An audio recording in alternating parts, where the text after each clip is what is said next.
Bonjour, je suis Anaïs Coach. Je vous souhaite la bienvenue dans mon podcast dédié à l'endométriose. Nous allons partager ici des témoignages poignants, des conseils sur la santé et plein d'autres informations de discussion où nous allons échanger ensemble pour avancer ensemble. N'hésite pas à t'abonner et à partager. À bientôt.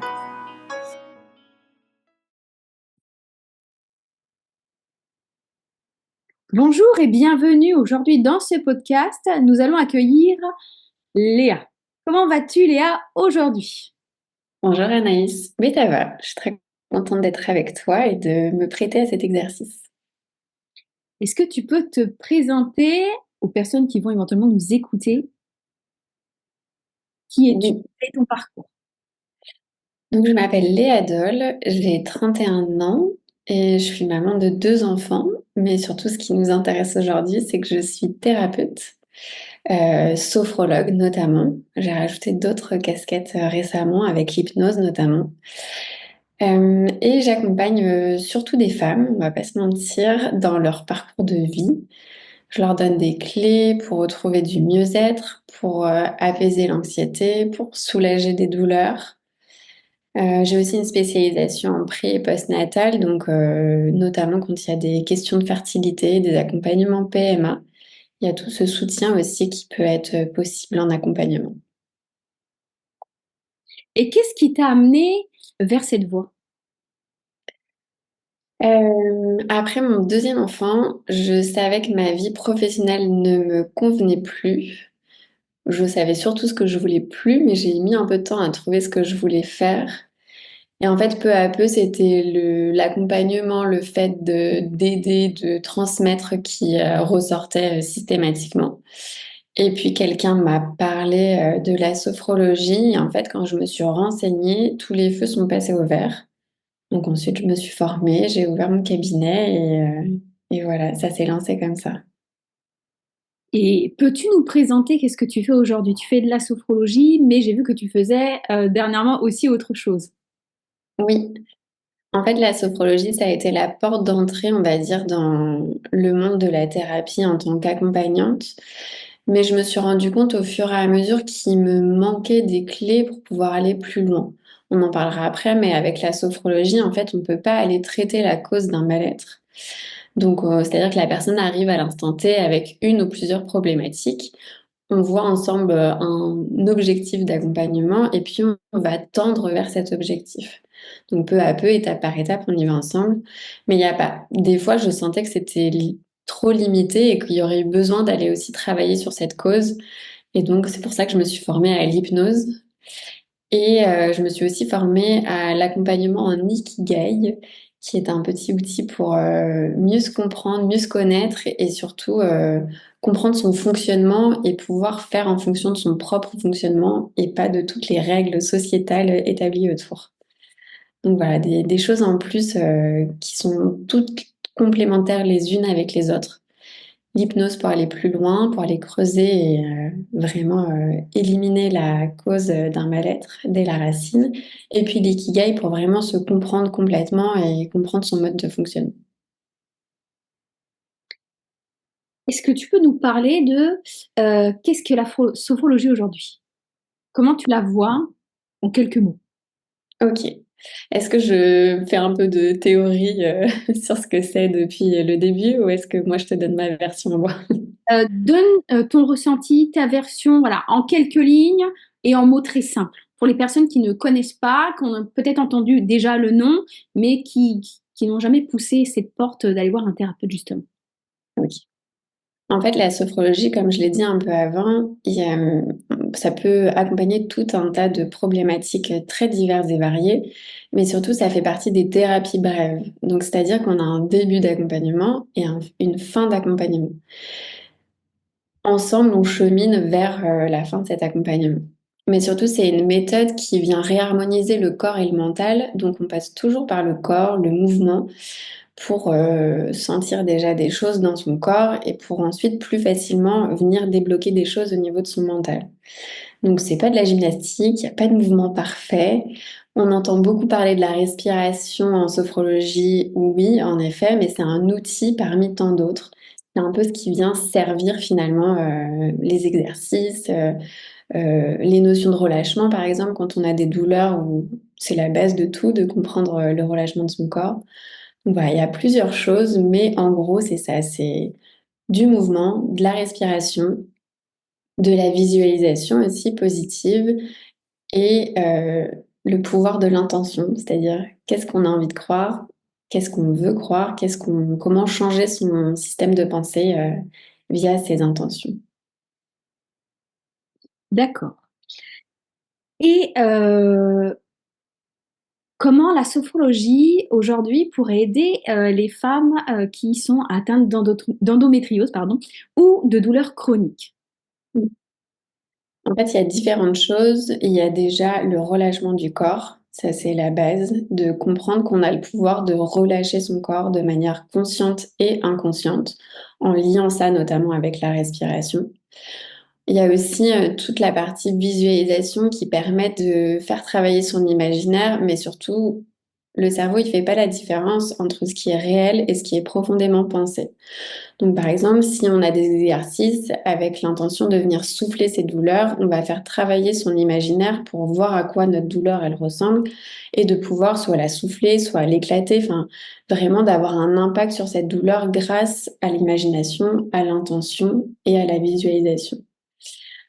Ensuite, pour tout ce qui est douleur chronique ou endométriose, on va pouvoir retrouver de l'agréable dans son corps, apprendre à ne plus anticiper les douleurs, apprendre à écouter ses besoins, à écouter ses émotions aussi et à pouvoir comme ça ne plus anticiper la douleur, défocaliser son esprit des pensées ou des émotions qui sont trop désagréables et qui peuvent venir avec.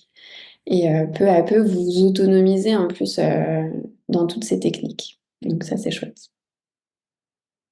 C'est top. Et comment ça se déroule une séance avec toi?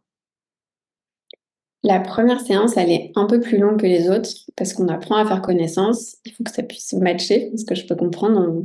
Ça ne matche pas toujours avec tout le monde. Donc on fait connaissance, on explore la problématique et surtout l'impact que ça a dans tous les champs de la vie de la personne qui vient en séance, notamment sur le sommeil, sur l'alimentation, sur les émotions, sur le système de pensée, sur la fluctuation de son niveau de stress. Enfin vraiment, on voit ça dans un plan très large. Et puis on explore aussi les choses agréables et positives parce qu'on va pouvoir s'appuyer dessus ensuite en séance pour justement les renforcer et se rappeler qu'elles sont déjà existantes aussi à l'intérieur, qu'il n'y a pas que du désagréable et des choses douloureuses. Donc ça, c'est pour la première séance, la première rencontre. On pratique aussi un petit peu à la fin pour qu'il y ait un peu que ça soit un peu plus clair sur ce qui se passera ensuite. Et puis les séances de suivi, on a donc encore un peu de blabla au début pour savoir comment ça va, ce qui s'est passé, s'il y a des choses à prendre en compte. Et ensuite, on a donc des exercices en mouvement qui s'appellent des relaxations dynamiques. Elles sont associées à une respiration contrôlée et sur lesquelles on vient mettre donc cette intention. Généralement, il y a 3 exercices en mouvement et puis un exercice plus statique où là, on va utiliser la visualisation pour aller délivrer un message au niveau de l'inconscient et puis continuer à avancer pas à pas vers son objectif. Et à la fin de ces séances de suivi, on a encore un temps d'échange pour pouvoir discuter de comment la personne a vécu sa séance, qu'est-ce qu'elle en retire, quels sont ses ressentis, puis avec quoi elle repart après. C'est super intéressant. Et est-ce que la première fois qu'on vient te voir, est-ce que tu établis un nombre de séances prédéfinies ou pas du tout? Ça dépend de la personne? Ça dépend de la personne et surtout, je le fais pas pour pas mettre dans la tête de quelqu'un qu'il faut tant de temps et c'est vraiment en fonction de la personne. Après, oui, dans ma tête, je vois bien quand il y a besoin certainement de plus de séances ou pas. Mais ça, encore une fois, il n'y a rien d'obligatoire et c'est vraiment en fonction de la personne, de ce qu'elle souhaite, de son évolution. Des fois, je peux avoir la sensation qu'il y aurait besoin de beaucoup de séances et finalement, il y en a une qui vient débloquer plein de points d'un coup. C'est aléatoire et moi, je m'adapte à la personne qui est en face de moi. Et quand tu appelles un suivi, c'est une séance par mois, une séance tous les 15 jours ou une séance toutes les semaines? Comment ça se passe du coup? Alors là encore, il y a l'idéal et la vraie vie. Dans l'idéal, quand il y a des problématiques qui sont quand même assez fortes et très engageantes pour la personne, on va dire que ça la bloque dans sa vie. L'idéal, ce serait de se voir une fois par semaine. Après, il y a la vraie vie et il y a des fois c'est tous les 15 jours, des fois c'est toutes les 3 semaines. En fait, la problématique, vu que ça reste une thérapie brève, c'est que si on espace trop les séances, bah, qu'il y ait le temps qu'il y ait des choses, plutôt que ça se débloque, finalement qu'il y ait des choses qui viennent rebloquer. D'accord. C'est-à-dire quand on reste dans une dynamique, c'est plus facile de mettre des choses en place, de voir ce qui peut bouger. Quand on espace trop, c'est plus difficile. Surtout qu'il y a quand même un investissement pour les personnes qui viennent en sophrologie. C'est-à-dire que je demande, enfin, on voit ensemble quels exercices la personne se sent de refaire à la maison. Et plus ces exercices vont être répétés, plus il y a des choses qui vont pouvoir se débloquer et plus il y a des prises de conscience qui émergent. Donc voilà, ça dépend de chacun, mais ça demande dans tous les cas de l'investissement personnel. Du coup, la sophrologie, ça va aider à gérer les douleurs, mais ça peut aussi aider au niveau des émotions. Oui. Alors, comme je disais tout à l'heure, la sophro, on réharmonise le corps et le mental. Donc, en fait, les deux sont toujours liés. Et selon les accompagnements, mais c'est quasi systématique, on a des focus sur les émotions qui sont les plus désagréables. Et souvent, on n'a pas la sensation que c'est une émotion particulière, par exemple la colère, parce que la colère, elle englobe tellement de choses, mais finalement, c'est cette émotion-là qu'il va falloir aller débloquer. Et puis surtout, on prend le temps de comprendre comment ça se manifeste chez la personne, qu'est-ce qui se passe vraiment dans son corps à elle quand, par exemple, il y a de la colère pour garder cette émotion-là. Et surtout, on voit aussi quels besoins sont pas assouvis et comment on peut remplir ces réservoirs de besoins ensuite. D'accord. Donc, décortique vraiment l'émotion et puis on voit qu'est-ce que la personne a besoin. Comment elle peut aussi après comprendre ce qui déclenche, si on reste sur la colère, pourquoi ça se déclenche, quel réservoir est complètement à plat et comment on peut le remplir. D'accord. Et c'est en fait, quand la personne arrive, ça va être une séance qui va être faite en fonction de son état du jour, de comment elle se sent depuis ces derniers jours, ou c'est plus global? Alors oui et non, parce que je m'adapte toujours à la personne et si ce que j'ai préparé lui convient pas, on modifie, ce qui m'est arrivé récemment là dans la semaine, on modifie, c'est pas grave, je m'adapte. Après il y a quand même une évolution, enfin on est quand même sur quelque chose qui avance pas à pas. Donc par exemple, la première séance, ça va être adapté à chaque personne qui vient, mais l'intention est souvent la même, c'est-à-dire on reconnecte à son corps. S'il y a des douleurs, ben, on va plus être sur comment souffler les douleurs, mais vraiment physiquement. Si il y a des tensions X ou Y qui sont liées à un stress, ben, on va plutôt avoir cette image de se libérer des tensions, mais toujours en passant par le corps. Et puis peu à peu, on avance. Donc on fait ensuite tout ce qui est plus attrait vraiment au stress, aux émotions. Donc là, on peut faire les focus émotions. Et puis après, on avance progressivement dans la notion du lâcher-prise, dans la notion de relâchement, mais plus mental, avec cette idée de prise de recul. Et puis peu à peu, en fonction des personnes, on avance comme ça. On voit qu'il y a toutes les notions de confiance et d'estime de soi aussi qui viennent souvent avec les douleurs et notamment les douleurs chroniques. Ça, voilà, ça se débloque au fur et à mesure, mais c'est plutôt quelque chose qui sera sur la fin de l'accompagnement, vraiment étape par étape. Du coup, si je résume, quand on a des douleurs chroniques, quand on est atteinte d'endométriose, ça peut aider au niveau des émotions, ça peut aider aussi au niveau de la gestion de la douleur, mais ça peut aussi aider au niveau de l'acceptation aussi de la maladie pour pouvoir avancer pour un mieux. Ouais. C'est ça. C'est un peu l'acceptation, c'est un peu cette image de je pédale dans la semoule, quoi. Si je me bats contre le vent, bah, je peux pas avancer. Donc ça fait partie malheureusement de l'histoire de chacun, chacune. Et c'est vrai que c'est plutôt prendre la problématique par la main avec soi, se dire qu'elle est là et que bah, malheureusement souvent on peut pas lutter contre quand c'est des maladies chroniques. mais qu'on sait que c'est là, que ça fait partie de votre livre d'histoire, on va dire ça comme ça. Et surtout, on peut travailler sur cette acceptation.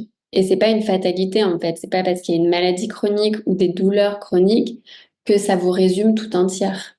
Ça fait certes partie de vous quelque part, mais c'est pas la totalité de ce que vous êtes. La maladie ne nous définit pas. Exactement. Pas la Mm. maladie, on est autre chose aussi. Ok, elle Mm. est là, on doit l'accueillir, mais voilà, on doit dire ok, je l'ai, mais avancer aussi. Ouais. Quand on prend une contact avec toi, comment ça se passe? Est-ce qu'on a un rendez-vous téléphonique? On prend contact par email pour réserver une séance? Alors là, encore une fois, je m'adapte. C'est en fonction de vous. Vous pouvez m'envoyer un message sur Instagram, m'envoyer un mail, m'appeler, prendre rendez-vous directement. Quand vous tapez mon nom dans Google, il y a les pages de réservation qui sont là. Ça, c'est à votre convenance. Si vous voulez m'appeler avant pour en savoir plus et pour entendre ma voix, notamment, ce qui est quand même important dans ces accompagnements, c'est aussi possible. Vraiment, je le répète d'ailleurs à chaque séance, mais il n'y a pas de questions bêtes. Et surtout, ne pas hésiter à poser ces questions par écrit, par téléphone, peu importe, mais j'y réponds toujours. Ça peut rassurer aussi ce premier contact par téléphone, d'entendre la voix, d'avoir ce feeling aussi, de savoir si ça passe ou pas. Voilà. Oui. Est-ce que tu aurais un conseil aujourd'hui à donner aux femmes qui peuvent nous écouter éventuellement? Un conseil aux femmes, oui, de se faire confiance, de ne pas laisser sa santé mentale de côté, notamment dans ces parcours de soins qui peuvent être éprouvants. Et donc de trouver des professionnels de santé mentale avec lesquels vous matchez, avec lesquels vous vous sentez en confiance et surtout où vous vous sentez pas jugé et que vous pouvez déposer tout ce que vous pouvez pas déposer ailleurs. J'ai pas tellement appuyé sur ce point, mais le fait de parler, ça libère aussi des choses. Il y a des choses qui peuvent sortir de manière agréable ou désagréable d'ailleurs, mais justement, ça reste pas à l'intérieur de vous. Donc vraiment de pas négliger cette part de votre santé mentale.